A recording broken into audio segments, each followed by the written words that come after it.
ستا لیونی نن په جړا کې په خندلو کې دی، ستا لیونی نن په جړا کې په خندلو کې دی، د زړه قرار د زړګي په ماتېدلو کې دی.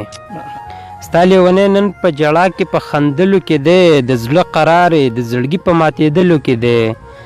سترګې مې ډېرې کړلې پټې چې جانان به وینم، سترګې مې ډېرې کړلې پټې چې جانان به وینم، مخې په تورو زلفو پټ څه په سنګلو کې دی. سلامونه او احترامات زما خوږو مینهوالو، زه یم ستاسو ورور ستاسو ملګری ثناءالله فطرت. د خپلې پاڼې فطرت افغان نه تاسو سره نیغ په نیغه یم په دې هیله په دې تمه چې تاسو روغ او جوړ آباد او خوشحاله اوسئ، د ژوند نه خوندونه اخلئ او د ژوند په ښو شوبو کې ژوند تېروئ. نن موږ راغلي یو د پښتو ادب لیکوال، یو تکړه شاعر چې یو ستر نوم لري. زما حس د تعارف کولو هیڅ حاجت نشته. الحمدلله دی په خپله ډېر لکه د ستوري د اسمان ستوري ځلیږي. دنه به مونږ د غزلې به ترې هم اورو، شعرونه به ترې هم اورو او نور به دنه د ادبي په هلو ځلو چې دوی کوم کړي دي هغه پوښتنه به ترې هم کوو.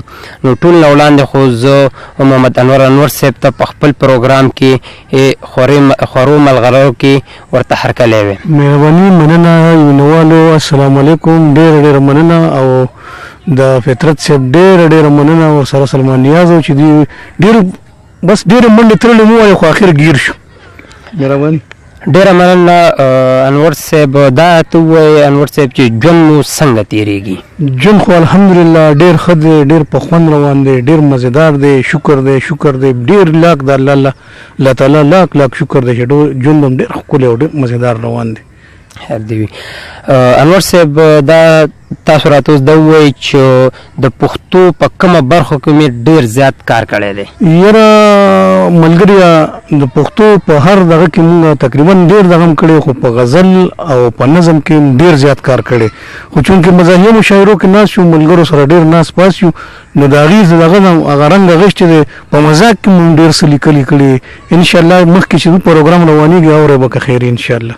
ډېر ښه. انور صاحب په کوم ادبي غونډو سره مو ناستې پاستې دي؟ ادبي غونډو کې مونږ د افغانستان کې احمدشاه بابا یو اتوي دغه ارزان قیمت کې غونډه وه، هغې کې ډېر زیات ناست پاس وو. بیا جلال آباد کې ختیځ والا یو غونډه وه، هغې کې ډېر نه، او دلته کې اخلاص ادبي ټولنې سینیور نایب صدر یم پېښور کې.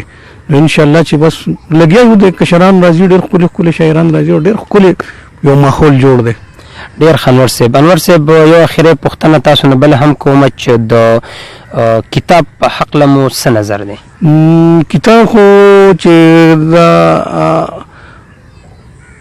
د کلندر مومن صاحب خبره چې زمونږ یو ملګري ته وایي چې ملګريه شاعري ډېر ښه کار دی خو پښتنو له یو کتاب ورکه. نو مونږ د بدقسمتۍ نه یو کتاب هم لیکلی و، خو چې راتلو په 400 کې ورک شو، بېدرکه شپږو کالې وشو، د هغې تر اوسه پورې پته ونه لګېد. اوس مې دویم شروع کړی دی، د لابي غرونه نوم یې دی، او انشاءالله چې نږدې ده چې مارکېټ ته به راشي که خیر. ډېر ښه انور صاحب. تاسو راته دا ووایئ چې دغه مینهوال هم په تمه د شعر او د غزل دي، نو څه به راته دغه مینهوالو ته وروئ؟ نو امید دی چې یو ښکلې مزېدار خوندور غزل زما په خیال خو ډېر ښایسته تاسو هم ترې خوند واخلئ. ارشاد. خاورې عاشقان شو ترانې د مینې پاتې شوې، خاورې عاشقان شو ترانې د مینې پاتې شوې، صرف کتابونو کې کیسې د مینې پاتې شوې. او څنګه به یو کړل سیلابونه د خورو زلفو، څنګه به یو کړل سیلابونه د خورو زلفو، خاورې لاسونه شو تحفې د مینې پاتې شوې. او لاړه عاشقان خو د اسمان ځلنده ستوري شول، لاړل عاشقان خو د اسمان ځلنده ستوري شول، اوس یې د جهان کې مقبرې د مینې پاتې شو. او پاڼې پاڼې پروت دی د ژوندون د فلسفې کتاب، پاڼې پاڼې پروت دی د ژوندون د فلسفې کتاب، بس په وچو شونډو وظیفې د مینې پاتې شو. او درد چې د زړګي به د رباب په ټنګ کې وجړل، درد چې د زړګي به د رباب په ټنګ کې وجړل، پاتې ربایي شوه ترې ټپې د مینې پاتې شوې. او مینه کې د عشق تر منزله رسېدلي وو، مینه کې د عشق تر منزله رسېدلي وو، لاس کې د زاهد زکه تسبیح د مینې پاتې شوې. او بلې کړه انوره د زړه منځ کې د امید شمې، بلې کړه انوره د زړه منځ کې د امید شمې، ستا د زړه په کور کې خو تیارې د مینې پاتې شوې.